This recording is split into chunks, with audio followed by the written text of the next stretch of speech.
think I'll ever get over it, if I'm being honest, Ross. It was my one opportunity, and I'd have been the proudest I could possibly even dream of being if we'd have been successful that season.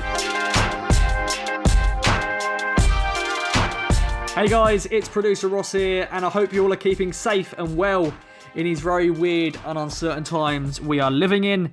Another week done in self-isolation, and I have to admit, I've not done much this week. It's been another week of Netflix, FIFA, and of course I've gone out for my daily walk, which has not been as good as this week's weather. Hasn't been as great as the previous weeks. Of course, it's been very sunny in the self-isolation times, but this week it's been a bit rainy, and there's one day I got really stuck in the rain, and I was not very happy when I walked back in. I was like, I picked the wrong time to go out for a walk, and I got a bit soaked.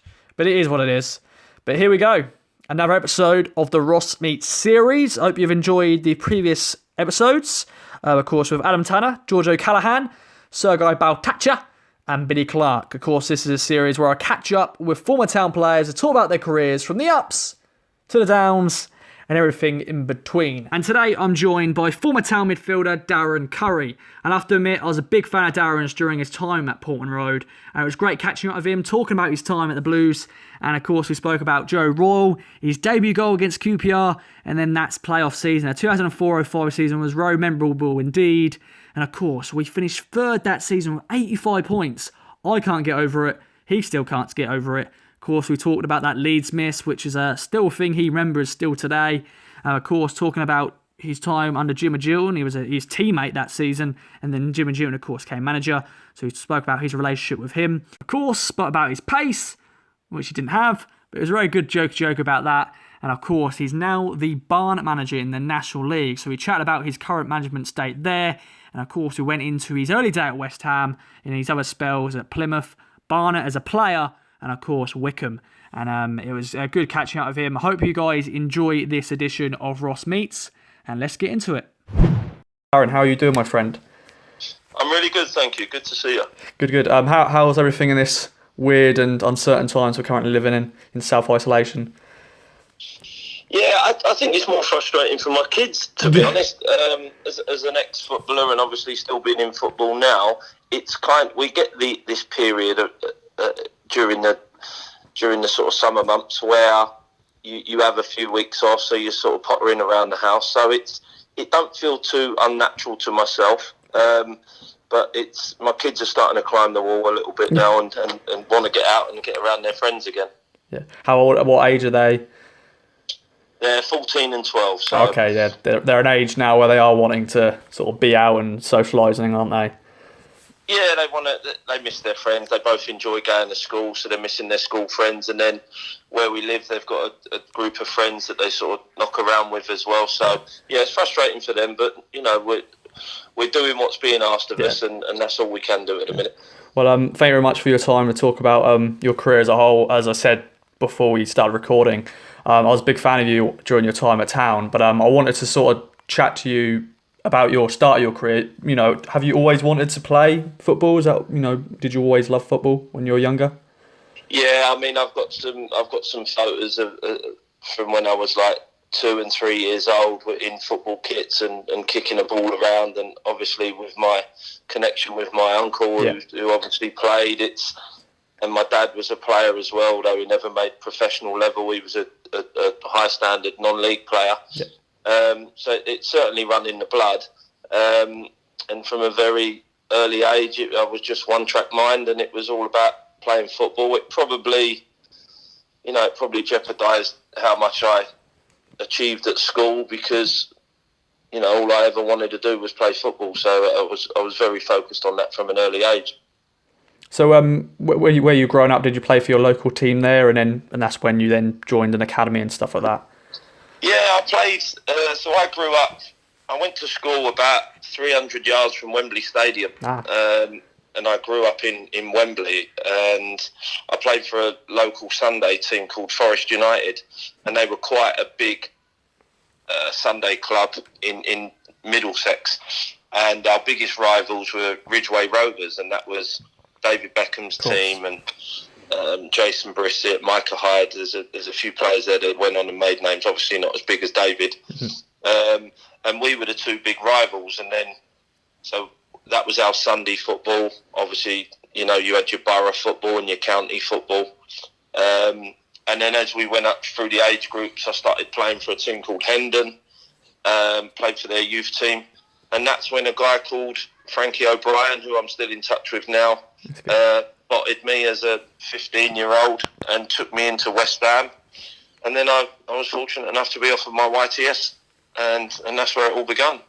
And of course, West Ham is known for their academy. Were you in the same academy with Matty Holland? Of course, Matt Holland, legend at the club. Were you with him in the same year group or a little bit younger? Matty was the year above me, so he was our head boy, and he was. You knew he had a chance when we was kids in the youth team, because Matty has proven throughout his career he's Mr. Consistent, and he was like that as a youth team player. He's a really nice guy as well. Even when we were young boys, you could tell he's a nice young man as well. And there was him and another guy called Danny Williamson, who broke into the first team and eventually got sold to Everton, I think, for about £3 million, and then had a career-ending injury. So we had a couple that come through our youth team, but obviously the connections with Ipswich and Matty is obvious. And I'm still in touch with Matty now. He's had a brilliant career, and now he's doing really well in the pundit side of it as well. Definitely. Let's quickly chat about what West Ham career. Was at any point you're trying to break through to the first team? Because who was in charge? It was Harry Redknapp, and who else was there? Well, it was Billy Bonds who gave me my first professional contract, and then Billy left and Harry took over. And you're always hopeful that you're going to get a chance. I was playing fairly regular in the reserves at the time. It was a combination league, wasn't it, back in the day? So we had a lot of reserve team football, and I was doing all right in that. And there was murmurs that I might get an opportunity in the squad. I actually had Stuart Slater in front of me. He was playing on the wings at West Ham at the time as well, and I used to clean Stuart's boots. So there's another connection with the club. Definitely. But no, I played in one reserve game, and we played at Arsenal, and I think I made a goal and got a hat trick, and there was plenty of talk about me being in the next squad. And I started to believe it myself, and I thought, well, I can't do any more as a young pro. And then the squad come out, and I weren't in the squad, and it kind of changed my mindset a little bit. I thought, well, I can't do any more than what I've done, and I'm still not getting any closer. So I sort of, the opportunity to go out on loan came around, and then that kind of kick-started my obsession with playing on a Saturday afternoon at 3 o'clock. Exactly. Would you say them loan spells helped you? Of course, you joined Shrewsbury Town, and of course, you joined them on a permanent basis. I'm always intrigued on how loan moves go. Sometimes they're not so great. Sometimes they are good in terms of possibly joining them. How was loan spells? How long was that process? Well, it was. I remember Harry calling me in the office, and I'd had a loan spell at Leyton Orient for a month as well. So I played maybe 7 or 8 games for them, and then I've obviously Shrewsbury come around first. And I remember Harry having me in the office and just saying, look, there's an opportunity, go and get some football, and straight away, like, my eyes lit up, because that's all I wanted to do. And there was a chance to make my debut, my league debut. So I remember we was playing Swansea on the Tuesday night, and which was a bit of a rival game for Shrewsbury. And I drove up to Shrewsbury on the Tuesday afternoon, met the chairman, met the manager, and then I only met the players like the hour and a half before the kick-off. And, I walked in, like I was a little skinny little 18-year-old at the time, and there's all these big men in there, and I walked in and made my debut, scored on my debut, and it's kind of all started off from there. But no, it was a bit of, and I've got this story about, obviously, even my time at Ipswich, it all becomes a bit of a whirlwind at times, because you can go into work one day, and by the end of the day, you've got a different shirt on, and that's how it can happen. So, of course, you decided to join Schroeder Town on a permanent basis instead of signing a new contract. Was that a decision that you didn't take lightly? Did you just sort of go, if I want to progress in my career, I need to drop down the leagues, unfortunately, and then sort of push on from there? Do you know what? I've just had this, Ross, it's been within me from such a young age. Yeah. I just want to play football. And I still have it in me now. And now I'm a manager and I look at players and I sometimes see them walking out on the training pitch and it's a little bit like an effort or whatever. And I just think, my God, you play football for a living. Come on. Yeah. You should be skipping out here. And that opportunity, once I'd had the taste of playing football on a Saturday afternoon and you're entertaining and there's 3 points up for grabs and that buzz in the change room when you win and that togetherness that you can have. Once I'd had that taste, the thought of going back to West Ham and potentially going back to combination league football and, will I get a chance, won't I get a chance? I got hooked on it. And Shrewsbury come in for me. I had a successful loan period and I thought, it was, although I was offered a new deal at West Ham, it was a pretty straightforward call for me because I thought, I've gone there and I've enjoyed playing. I want to continue playing. So I went. And that must have been big for you. How old were you then when you moved? Because it's a bit of a way to go from, growing up in Wembley and then having to go to, Shrewsbury, that's near Wales, isn't it, I think? Yeah, it's on the border. Yeah, listen, but it was always about the football. So I'd gone there and enjoyed playing football. I enjoyed the manager at the time, an old guy called Fred Davies, ex-goalkeeper, who was brilliant with me. And I had a really good time there. And because I was playing, and I'd obviously built up a nice relationship with everyone at the club, the players, the fans, etc., it felt like quite a natural decision to make. I'm not someone who sort of lives with regrets anyway, Ross. And some people say to me, "Do you wish you'd have stayed at West Ham?" I could have stayed there, and I could have played in the reserves for the next 3 years and not played as much football as I had at a young age. But I went there, and by the age of maybe 20, 21, I played over 100 league games, and that helped me get my career up and running. Yeah, because some players say they stay at academies like West Ham or Chelsea and they have loads of loan spells out and actually don't actually make over 100 appearances until they're 25. So for that, it must have been good. And of course, you went on to go to Plymouth and then return. Of course, you went to Barnet before, of course, you're now manager of Barnet. That must have been a whirlwind to play for Barnet and then, of course, managing. I really enjoyed my time there. Now, the manager at the time was a guy called John Steele, who's obviously been around a long, long time as a manager, and he's an East End boy, so he was always, and I only found this out obviously once I'd signed for him, that he was always over Chadwell Heath watching our youth team games and watching the reserve games because he's come from Ilford, so it was not too far for him, and he always kept tabs on me. And then the opportunity come around when he was at Barnet. It kind of brought me back home again, if you like. And having spoke with him about how we wanted to play, I knew one or two of the players that were at Barnet.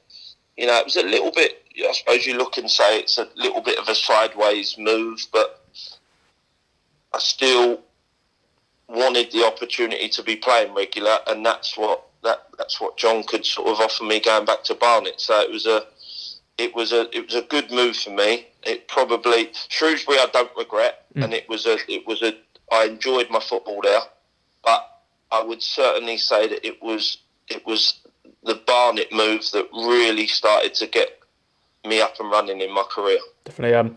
Hopefully I've done this research right. Unfortunately, I want to bring you bad news, but of course you relegated with Barnet during that time. How was that at the time? Yeah, it was tough because we'd been in the playoffs the year before, and we had a good side. We did have a decent side, and John still decided to move upstairs, as they called it, and go as like a head of football. And Tony Cotty come in as a manager, and he come in as like the player manager. And Tony, in all fairness, he done brilliant for us on the pitch. Yeah. I think he got maybe 12, 13 goals for us, and he was a real joy to play with. But all I can say is the fact that he left Barnet and has never managed again tells you that it weren't really for him. And it kind of really dismantled, not him alone, don't get me wrong, it's never just one person's fault, but it kind of dismantled the season for us, and we just got on a real bad run of games that we couldn't reverse, and it went down to a final game against Torquay at Underhill. Unfortunately missed a penalty in the game. Oof. and it led to the game itself. Whoever won stayed up, and we unfortunately lost on the occasion. Then your next move was, of course, Wycombe. Unfortunately, you suffered relegation there again. How was your spell there? Of course, they've got up the leagues. Had a good season in League One this campaign. What's your time like there? And of course, again, suffering relegation, unfortunately. Yeah, I mean, it's not nice to keep. I mean, relegation automatically makes you think that you've been poor. And listen, it's a team game, so I have to take my fair share of responsibility. It goes without saying. But you know, when we went down with Barnet, I'd got in Player of the Season awards, and you know, I'd got in the Team of the Year in the PFA. And personally, I can look back and go, did I do enough that personally? And I did, and I feel I did, with goals and assists and what have you. And it's the same, you know, selfish story, if you like, at Wycombe. We did get relegated again, you know, and I don't want it to come across like excuses, Ross, but we was going well, and then Tony Adams come in as a manager. Oh, yeah, wow. I played for a spell under Laurie Sanchez. He signed me, and things were going well at Wycombe. And then John Gorman took over for a short period of time, and he's brilliant, wonderful man. And then Tony come in, and I didn't really see eye to eye with Tony. He wasn't for me really as a manager. I didn't like his style of management, and I fell out with him. And I was surplus at the club, and I could move on. I tried to move on on one deadline day. He told me I could go, and then blocked a couple of transfers right at the last minute. So I sort of come back into the club with my tail between my legs a little bit. And then he let me leave the club in the summer. And that's when I moved on to Brighton.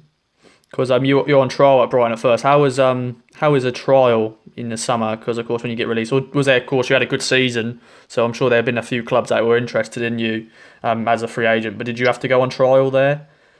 Yeah, I'd had quite a few offers from teams in League One. I remember speaking with Peterborough, and they'd put a deal towards me. But I'd spent a long period, obviously, in the lower leagues, League One and League Two, and then this opportunity to have a trial period at Brighton came about. Now, I had some contracts on the table, and at the time I thought, well, I've got to roll the dice a little bit and back myself, and I've got to take this trial opportunity, even though I've got security in place already if I want it. So I took, and I spoke with Mark McGee, and Mark was the manager at the time, and he was very clear with me, you know, come in, we know what you're capable of doing. I think everyone has this obvious opinion of myself that, well, I'm not very quick, I don't look the fittest or whatever. So it was more Mark saying to me, look, I know about your ability and what you can do with a ball, but you need to come and improve yourself fitness-wise. And they put me on this really tough training program during the pre-season, during the trial period. And they were obviously quite impressed by how fit I'd managed to get myself. And then they give me a year's contract. And then, of course, from there, you then joined Town in December of 2004. Of course, back then, that's when there wasn't really a proper transfer window. When I was doing some research on different players, and there's always random signings like in September or October, and of course yours is in December. When was the first sort of instance that you knew interest from Ipswich Town? Literally, I think it might have been 2 days before I signed. Okay. How I see it, and people may see it different, but when I'd gone to Brighton in the Championship, it was my first time at playing at that level, and we had a really good side at Brighton. Obviously, teams didn't enjoy playing at the Withdean because it wasn't a proper football stadium. And I'd really settled in very quickly there. I knew some of the boys. We had a good team, good manager, and I'd started the season really well. And then I remember Mark having me in for a conversation about a new deal to stay at Brighton. And when we first had these conversations, I was more than happy to sign a new deal because I didn't know anything else. So it was like, oh, great, I've done all right. I've been offered better terms on a longer contract. So I was delighted. And then a couple of days later, I found out through my agent that there was a bit of interest from Ipswich, and it just happened very quickly. The two clubs agreed the fee, and then before you know it, I was driving up the A12 and heading to Ipswich. And I remember the first time sitting down having a conversation with Joe Royle, who is comfortably the best manager I've worked for. He was an incredible guy, and he sat down and he said to me, I've been following you, Darren, for many years. I knew about you when you was at Shrewsbury and I was at Man City. And he said, I had Peter Beagrie at the time. He said, and you're quite similar to him, and I thought about taking you there. He said, but it didn't happen for whatever reason. He said, but now you're sitting here. And I think we played at Portman Road for Brighton. Yeah. Not long before I signed. And he said to me that they'd done all the pro zone stats and what have you. And he said I was in the top 3 or something of how much distance was covered in the game. I think Ian Westlake covered the most, but he could run all day anyway. Yeah. And it might have been Kevin Orlock or Tommy Miller. And it certainly weren't Jim McGilton, I know that. But I was in the top 3, and he said to me, and I won't use the swear words he used, but basically, when I realised that you weren't such a lazy little sod, I thought I'd try and sign you. So, them pro zone stats that I completed on the game at Portman Road sealed my move to the club. And you were the first fee paid by Joe Royle as manager as well. I don't know if you know that. Yeah, I was aware of that. So, listen, I was honoured to come and sign for the club. I was pleased that he was willing to sign me, and it was just a real pleasure. And I think what helps, and I can sometimes look at it now as a manager, and what you're looking for in a player, and maybe Joe looking at me as a winger and being an ex-centre forward who liked getting on the end of crosses, maybe that sort of that gave us that little connection, you know what I mean? Because I feel that from the other side now as a manager. You probably know what the next question will be, of course, your debut. Of course, it sort of links up well with your uncle, Tony, of course, played at QPR. Of course, you scored on your debut, came off the bench, of course, got an assist as well. What's your memories of that day? Oh, it was perfect, wasn't it? I trained on the Friday, and I think we travelled down and stayed overnight in preparation. I knew one or two of the players, so I got, pally with them. And then we turned up at QPR, and it was, and for me, where I was 29 at the time, and I'd spent from 18 to 29 being told I am this and I ain't that and I ain't quick enough, and there'd been so much that had gone on over that 10, 11 year period where I've been trying to not necessarily prove people wrong, but just prove to myself that I'm worthy of playing at a big club on the big stage. And I trained on the Friday, so I was very aware of the quality of players I had around me. I've gone on record in the past as saying that there was times where I used to find training at Ipswich harder than the games because the standard of the player we had there at the time was incredible. But I felt that was the moment. Like, I'm where I feel I deserve to be, and obviously, watching the first half and watching how we was playing and listening to Joe's commands and Willie's Donachie's commands and Steve McCall what they're asking, I'm thinking, this is all what I want to hear. And then I obviously get my chance and get me goal and get the assist. Slight deflection on the goal, but I'll take it. And it was just a crazy 48 hours for me, but very, very memorable 48 hours as well. Definitely. I want to quickly just bring up Joe Royle again. Of course, you said he's you're one of your favourite managers you played under. What was Joe like as a gentleman and also as a manager to play under? I just think there's no grey areas with Joe. I think he's very straight down the line with you. He'll tell you how it is. I thought he was very honest. I thought there was always a very clear line between when we're due to have a little bit of fun and when we're working with a purpose. And I think he got the balance spot on. And what again, I can see it more now. I'm a manager myself, but what you need is, when you are a manager, you need that sort of 4 or 5 of your solid pros that can sort of run your camp for you. Yeah. And he had that in Jace DeVos, and he had that in Kev Horlock and Jim McGilton, Fabian Wilness. He had that core of sort of leaders underneath him that could manage the change room as well. But Joe was brilliant, like, every day. And listen, trust me, there was a side to him when you stepped out of line. There was a side that you didn't want to see too often, but he'd be the first to be patting you on the back when you deserved it. So just a really honest, nice guy. You name-checked a few players there. Which players were you got along with really well, and of course in the changing room and stuff like that?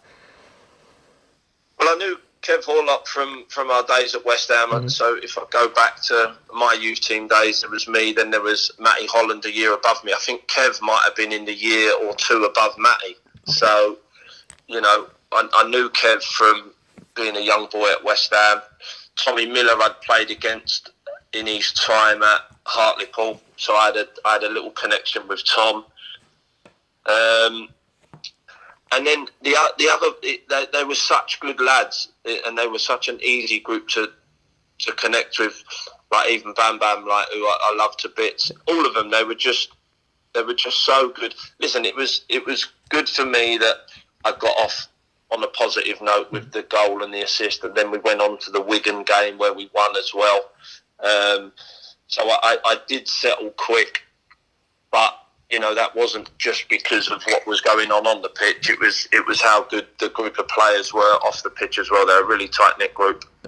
Now let's get into that season in general. Of course, unfortunately, we missed out on automatics. Of course, finished third. I still trying to get over this to this day. I was a very young lad at the time. I was only 9, and trying to understand how we got 85 points. And I'm sorry to bring up the miss against Leeds. I'm sure you were sort of maybe prepared for that.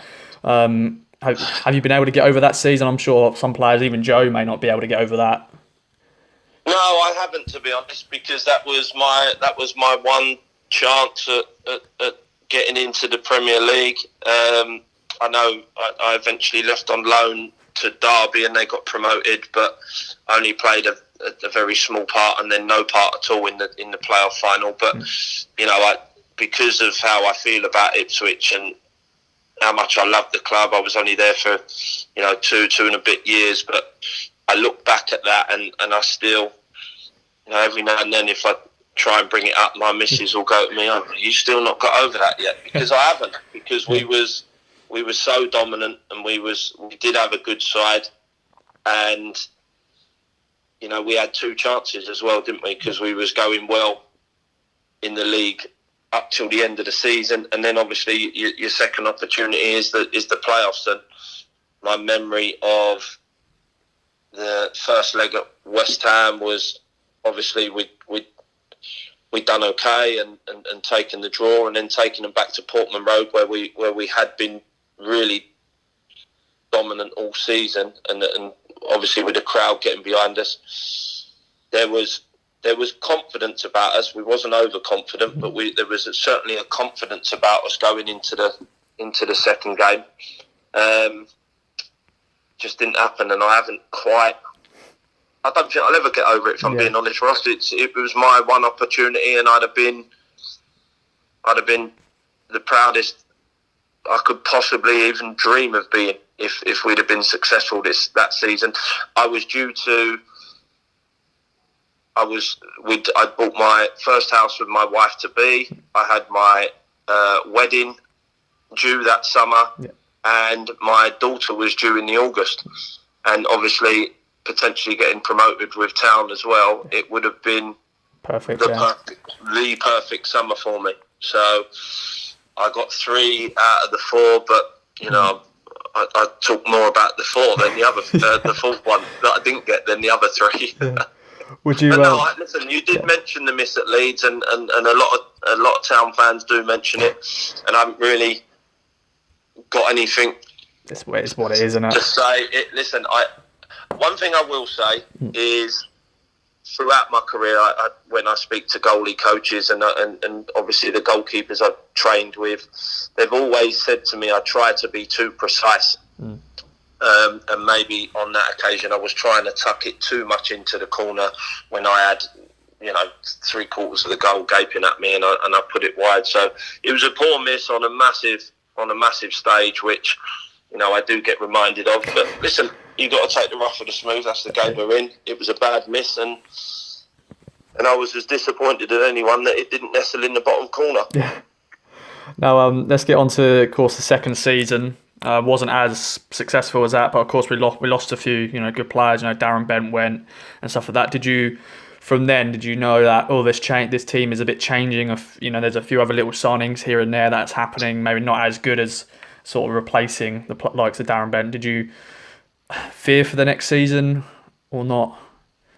You can certainly look at it that way. The team we had, you kind of knew that promotion would have kept the majority of it together, and not getting promoted, you knew that people were going to move on. Now Bentley was destined to move on whatever, because he was such a good player, and that's been proven with the career he's gone on and had.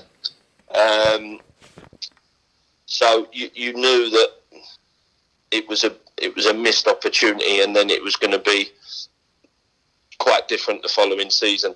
I mean, from my point of view, it was still, we still had enough about us. If you make the right signings and you bring in the right players to fit into what we're trying to do, then there's always still that chance, because everything else is in place at the club.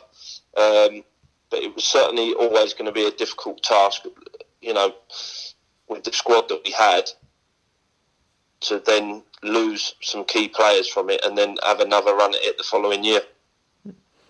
Is there any highlights from that season that you can remember? Do you know what? I don't.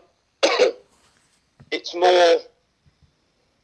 It was just a pleasure playing at Portman Road every game. I remember the feeling of pulling up to the stadium and warming up and getting ready to play in front of the fans and that. It was always just such a pleasure to play there, because the surface was always immaculate. The brand of football that we'd been asked to play, and I always tell people now when I speak about Ipswich that they are the most educated fans that I've played in front of, because they understand good football, they understand patient football. And obviously they want to see winning football, it goes without saying, but the most sort of football educated fans I've played in front of. So there's not really individual moments, but certainly as a whole, just pulling up and playing at Portman Road every other Saturday was a real pleasure. On your squad number, you're of course number 10 at Town. Did you choose that yourself, or was that just a number that was free and just Joe gave it to you? Do you know what? There is a funny story behind that, Ross. Okay. Because I went in and I remember Joe saying to me, "What number do you like wearing?" And I said, "I don't know. Like really, I've worn a 7, 11. I've worn 10. I don't sort of really mind. I said, "Why? What's available? Is the 7 available?"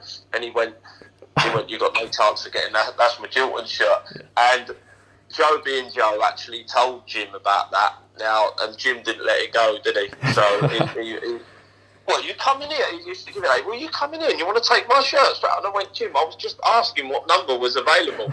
So Jim, being fiery as he is, as I'm sure you're aware, you know, he didn't let that go for a while. So, but no, I ended up with a 10. I was more than happy with a 10, but I was just asking questions because 7 and 11 are the wide men, isn't they? Yeah, definitely.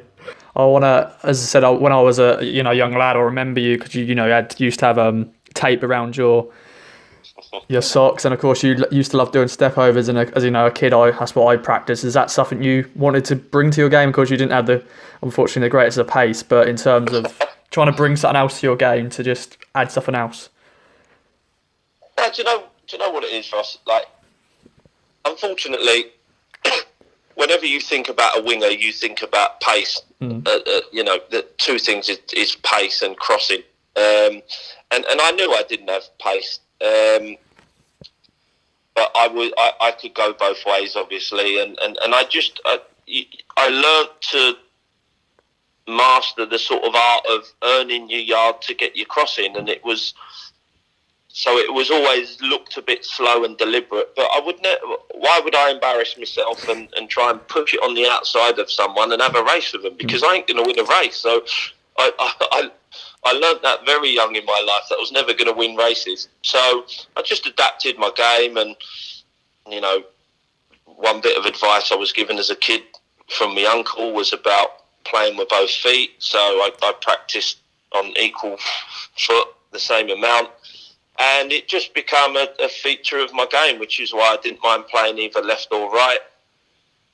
And it wasn't necessarily, sometimes it might have looked like I was showboating or being or entertaining, but that was never in my mind. It was just about how I can earn my space to deliver the right cross, and it just led to me chopping and changing direction a few times. But like I say, it was because I didn't want to get into a race with anyone. Fair play. Now let's get on to, of course, unfortunately, Joe Royle, and of course got sacked. When did you find out about that? Yeah, I mean, we went into training one day, and it was announced that Joe was going, and it was for me personally a sad day because he'd brought me to the club, and I'd got on very well with Joe. I thought he was a brilliant manager, but a really nice person as well. And when he left, I was really disappointed because obviously he was the one who brought me to the club. Now, of course, your former teammate and other slow winger, Jim Magilton, of course, became manager. How was that like, from being your teammate now being your boss?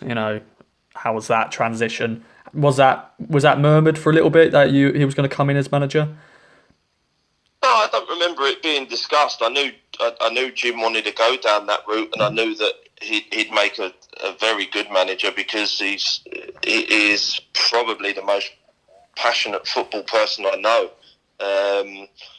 And I got on very well with him when we was teammates. He's probably the best player that I played with, and I just loved everything about him.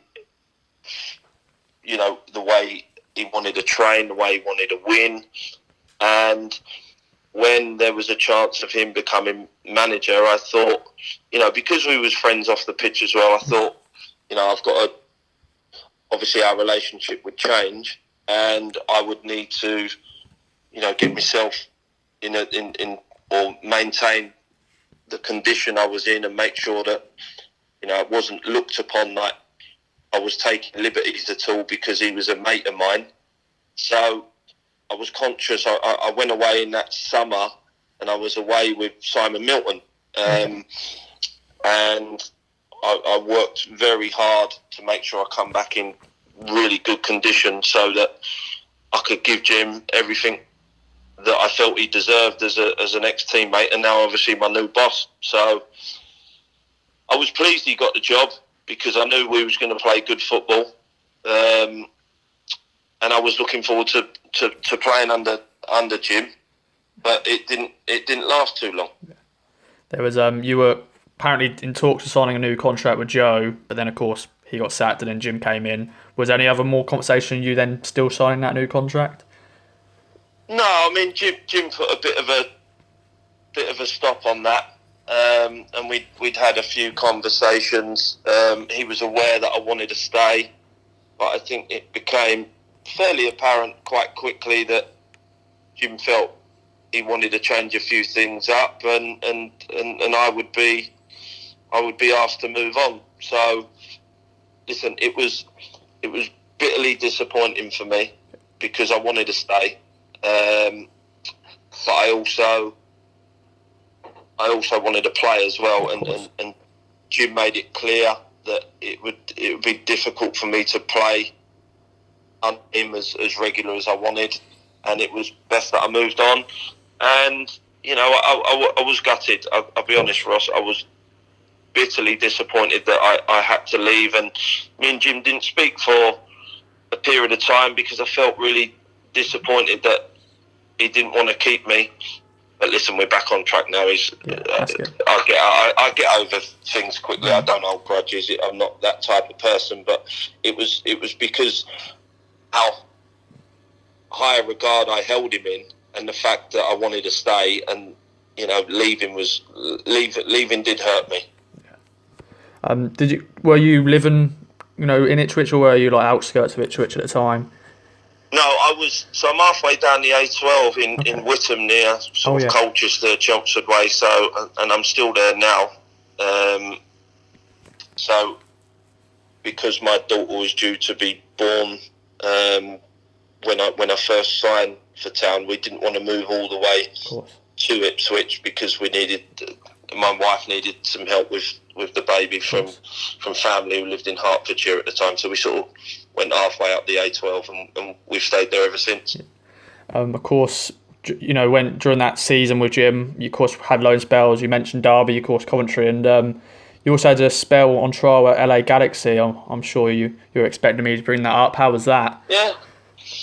Well, America, again, it's a town connection with Frankie Yallop being in charge of Galaxy at the time, and he wanted to sign me and have a look at me, and I think it was just agreed that rather than signing straight away, I'd go over there and have a couple of weeks over there just to see them have a look at me and me have a look at them, and you know, at the end of the 2 weeks, I think it was fairly mutual agreement between myself and Frankie that he didn't think it was right for me, and I didn't think it was right in the end, to be honest. I didn't. It was before the whole MLS thing. I mean, it's massive now, isn't it? But it was just before it all sort of kicked off, and I kind of, the age I was at and how I felt about playing in England and how passionate I am about football, I just felt that they hadn't grasped that just yet over there. And I thought, I can't drag my family over here. You know, I tell people, Ross, I remember going in the change room at Galaxy and there being like football on the TV. They want to flip it over and put baseball and basketball on the TV. And I thought to myself, can't have this. I live and breathe football, and they don't seem as. And I remember just thinking, I can't bring my family over here because I know after a few months I don't think it's going to be right. So that sort of led to me coming back and going on loan to Derby,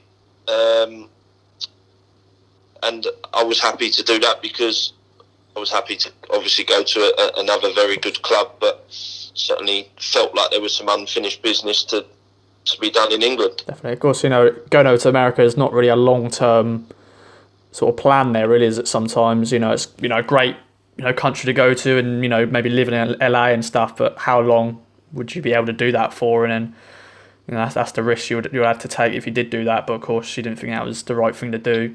Of course, you then joined Derby. Of course, they were riding high in the leagues. Of course, went on to win promotion to the Premier League. Did you enjoy your time there as well? Yeah, it was brilliant, and he was another really good manager to play under, Billy Davis. Yeah.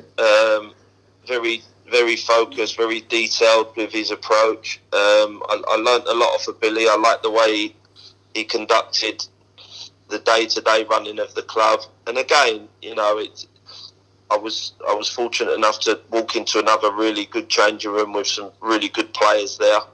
And they obviously, was at the end of the season went on to be successful enough to get promoted through the playoffs and beat West Brom at Wembley in the final. So it was a good short spell. I think I only played maybe 8 or 9 games, maybe not even that, 7 games maybe.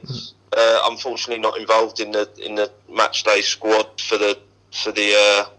I was involved in the squad, tell a lie, but I didn't make the bench or the starting 11 at Wembley. But you were there and stuff.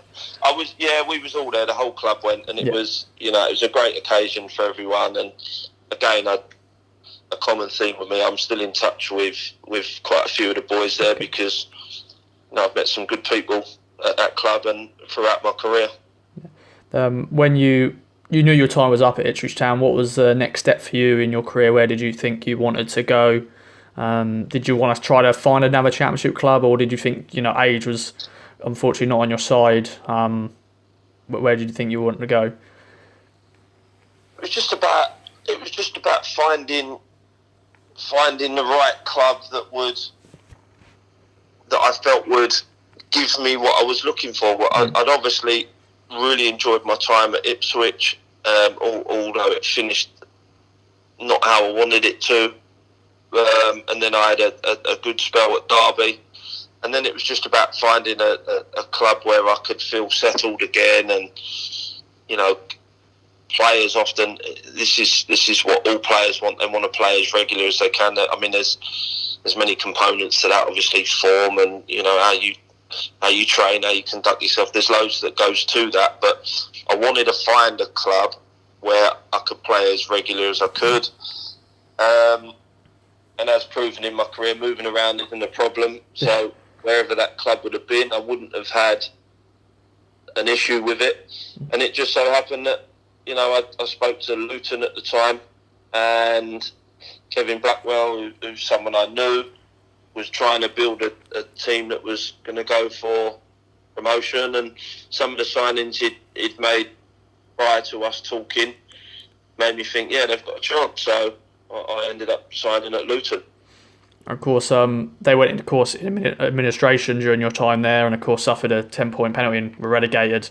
What was that like as a player, like going, oh wow, we've got a big task now to try to get this 10-point penalty, trying to get some points to try to not get relegated, but that must have been an interesting time. Well, once we'd gone into administration, there was quite a few of us that left before. I think I left before the penalty was handed out, and obviously the back end of that season eventually got relegated. But once we'd gone into administration, I was one of half a dozen players that they felt that they needed to move out for financial reasons and just trying to recoup some money and what have you. So I ended up leaving Luton. It was another difficult time for the club to go through. I mean, another very good club with brilliant support, and we'd had a good squad, and we'd had a couple of good cup runs, and we was in a position where we could challenge. And then obviously administration come along and it just changed the whole direction of the club. Thankfully they're back. Yeah. Back in the Championship now after a difficult period in their history, but it certainly changed the direction we was going that season. And I ended up moving on. I think I think I might have been 33 by now. And then I had the opportunity to go up to Chesterfield. Now I'm sort of heading towards the back end of my career. During your time there, did you think coaching was your next step? You were getting to that particular age, you must have gone, okay, I've still got still got the legs to play, but you always want to make sure you got a plan B when you are set to retire. So did you think coaching was always the plan? Of course, when you went to Dagenham, you were a caretaker there. So was that the plan all the time? Yeah, when I moved up to Chesterfield, now I was fortunate enough to sign a 3-year contract at 33. So it gave me that little bit of security where I knew for the next 3 years I needed to make them count, not just on the pitch but off the pitch. So, with my kids being fairly young as well, my wife went back to college to study to become a teacher, which she still is today. She's a design technology teacher. Cool. And I made sure once I'd signed for Chesterfield, I'd got on my coaching path, and because I knew that's where I wanted to go. So I started my coaching badges at Chesterfield, and then once my time there finished and we moved back down south, and I went to Dagenham. While I was playing for Dagenham, I was taking the under-12s in the academy as well. So I was getting, but by now where I was 35, maybe 36 by now, so I knew I'd started to sort of become a bit of a coach anyway, and everything how I'd felt about football in my mind and how I'd always speak about football, I was now starting to help the people within the first team at Dagenham, as well as doing my coaching with the kids in the academy. And it eventually got to a stage where I was asked to take the under-21s at Dagenham, and then when John Steele left Dagenham, and then a guy called Wayne Burnett took over at Dagenham, he was the coach in the first team at the time, and he promoted me up to be one of his assistants. Okay. So it was kind of quite natural that I'd been through the academy, and then I started to do the under-21s, and that was kind of the next step. And then while I was doing that, I continued to play a little bit of non-league football for Hendon. If you go back to where I started at 16, 15, I started to play for Hendon because I had some friends there. And in the end, I had to make a decision whether I try and sort of strive for another year, 2, 3 years maybe of playing, or do I take the step into full-time coaching as Wayne's assistant? And although I've never officially retired, that was the next thing to do. I had to look at the next 20 years rather than the next year or two. So are you still not officially retired then? I've certainly not got any slower, and I've not got any quicker. So I might have a game or two in me, but I don't think I've got a season left. But no, I haven't. I haven't officially retired, but it just got to that point where I think I might have been 38 when I sort of stopped playing, let's say, and the opportunity to go into first team coaching, and even now, I try my best to join in once in a while because I still have that bug to want to be out and be the player. Definitely. Of course, Burnett got sacked at Dagenham. How was that being a caretaker manager? That must have been interesting. I think you were 2 games in charge, during your time there. How was that? Yeah, I think we had 3 games. Okay. And we won 2 and lost 1. Now we was just. I remember it being over the Christmas period, so we had. I think we had the Boxing Day. We might have had the 28th, and we had New Year's Day, something like that. So it was around the Christmas period, and me and the other assistant was thrown in. I felt for Wayne. Wayne's now the under-23s manager at Tottenham, and he's a brilliant coach, brilliant manager. And in the first season he took over, we just missed out on the playoffs, and then in the second season we hadn't gone so well, but where we'd set the bar with the previous season, and then we were just below the bar. That's what happens when you set standards and you fall below them. You obviously run the risk of getting criticised, and we're all aware of that. But Wayne, I felt for Wayne because the remit at the club was only to stay up, really, because the finances behind the club and what have you. So we was on target to fulfil what was being asked of us and what was being asked of Wayne. But like I say, we'd set that bar the season previously, and we fell below it. So Wayne lost his job, and then we got the chance to take 2 or 3 games, me and Warren Hackett, and then obviously John Steele come back. Your connection with him is, so long, isn't it? Of course, you said you came back to Dagenham to be the manager, and then he, of course, then brought you over to Barnet, where, of course, you're now manager. Of course, you're assistant manager under him. Yeah. What was John like as a manager and also just as a bloke? Listen, he's a proper football guy, and he's been brilliant for me over the years.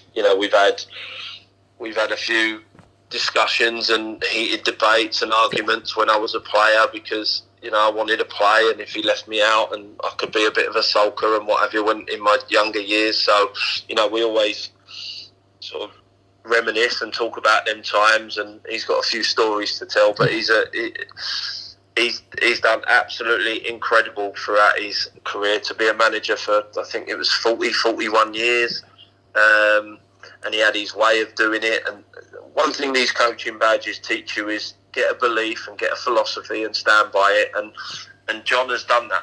And I didn't always agree with everything he done, he knows that, but he had a way of doing things, and he was successful doing it, and that's why he was true to himself. But I've learned a lot from him playing under him, and I learned a lot from him working alongside him. And he took me along to Barnet with him, and we kind of knew that if he was to leave, or at the end of his contract, all being well, I would be next in line, and I would get my opportunity. And it came around a little bit sooner than I anticipated, but nevertheless, I felt I was ready. Of course, now I think you've been in charge there for a year now as a permanent manager. How's that year been? Of course, now we're in a current situation, and of course you can't really do much in terms of on the pitch. But how has your year been there? I think it's been about 14, 15 months now. Yeah. So I had half of last season where we had the cup runs and Sheffield United and the Brentford game, which were fantastic experiences. And then, I always used to hear, Ross, when I was a player, and whenever I watched Sky Sports News and what have you, and I hear managers saying, I need pre-season to make it my own. And I always used to think, I wonder kind of what that truly means. But now, having taken over halfway through a season and then having my own pre-season, I have a better understanding of it now. Pre-season is what all managers need, because that's where you lay your foundations and that's where you put your building blocks. And taking over halfway through a season was brilliant. Don't get me wrong, I loved it. But it's been this season where from day one, the ship's been run how I've wanted it to be run. Well, to a certain degree, chairman has the ultimate say. But in terms of how we train and how we prepare and how we play and the style and the brand of football, etc., this season's been far more enjoyable, because from day one it's been myself and my staff how we wanted it to be done. Have you been back to watch some games since I'm leaving? It's been hard while I've been involved in first team football. Of course. But when I have been back a couple of times, I've done some commentary for a couple of games. For BBC Suffolk, I think it was. And then I've come back on the odd occasion. We play in some sort of charity games each summer, where we all meet up and have a kick about. So me, Matty, Kieran Dyer plays, Titus Bramble, Milks plays. So whenever there's an opportunity to come back, I never refuse, because I love coming back there. That's the only other thing you can add, Ross. I'd love to be the Ipswich manager one day. Yeah, you know what? If that's what we're looking for. I think sometimes we're looking for like former players. Sometimes us town fans, we like sort of that connection. is sort of a player, you know, a former player. You know, Jim did it. You know, George Burley did it. So, you know, let's see a couple more years, see where we're at. It is, right? Do you know what it is about that club? And it's such a family club, and what you want to create, and this is what I want to create as a manager now, is you want people to be happy when they come to football. Yeah. So to get the best out of the players, they need to be happy. So to make them happy, all the things attached to that is how you make their family feel, how you make them feel when they come in every day to training. And I can honestly say, like, driving in every day was a pleasure. And then when my wife used to come to the games, and then my daughter was born, and how they used to all the staff that worked on all the gates and the doors, how they used to treat my wife, and then she'd go up at half time, have a cup of tea. Just everywhere you turned at Ipswich, it was just such a well-run family club, which is why you have people that have been there either 10 years, 5 years, 1 year, like two and a bit years, like myself. They feel so attached to the club. Do you know what I mean? Do you, of course, you know the current situation we're in. Of course, we got relegated last year. Have you been looking out for, you know, do you look out for the results of your former team, especially Ipswich? And then, well, listen, I signed my very first signing as permanent manager was Scott Loach. Soon as we come in and I've done my team talk at the end of the game, me and Loachy normally looking over each other's shoulder, checking on Ipswich score. It's normally the first score we look for. So it's normally one of us saying to the other one, he'll be like that, or Ipswich won or whatever, you know, and it's the first result that me and Loachy look for. That must have been what a signing for you, bringing Scott. You know, he's still, for me, he could be a decent calibre goalkeeper in League One or League Two. And for him to go into, you know, no disrespect to, you know, Barnet in your current situation, but that must have been a great signing for you. How did that sort of come about? Well, he lives sort of Midlands way, and he was at Hartlepool, and I think he wanted to get a little bit closer to home. Now I don't think it's that much closer, but it was an opportunity that got put to me last summer by his agent, and it was a no-brainer for me. Definitely. I knew he was a very good goalie anyway, and I'm as shocked as anyone that he's playing at this level. He should be playing in the league at least. And I can tell you now, Ross, he's been, not only has he been brilliant on the pitch, but he is the nicest guy you could ever wish to meet as well, and a top pro. So he would be, if I was one day to get the opportunity to move on into the league, then I would definitely be looking to bring him along with me. He's been brilliant. Yeah, because he's still pretty young, really. I think he's only 31, I think. So he's still got, you know, for a goalkeeper, you know, you can go on till you're 40 if you really want to. So yeah, and he most likely will, because how he looks after himself and how he trains. So there's every chance he could easily have another 8 or 9 years in his career. So he's been good as gold, mate. Top man, he is. Well, thank you very much, Darren. Keep safe and well, and I look forward to you hopefully being an Ipswich Town manager someday. I appreciate it, Ross. Thanks for your time, mate. Right, top man, thank you. From true crime to football, Brexit to folklore. For more great podcasts from Archon, head to audioboom.com/channel/Archon.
head to audioboom.com/channel/Archon.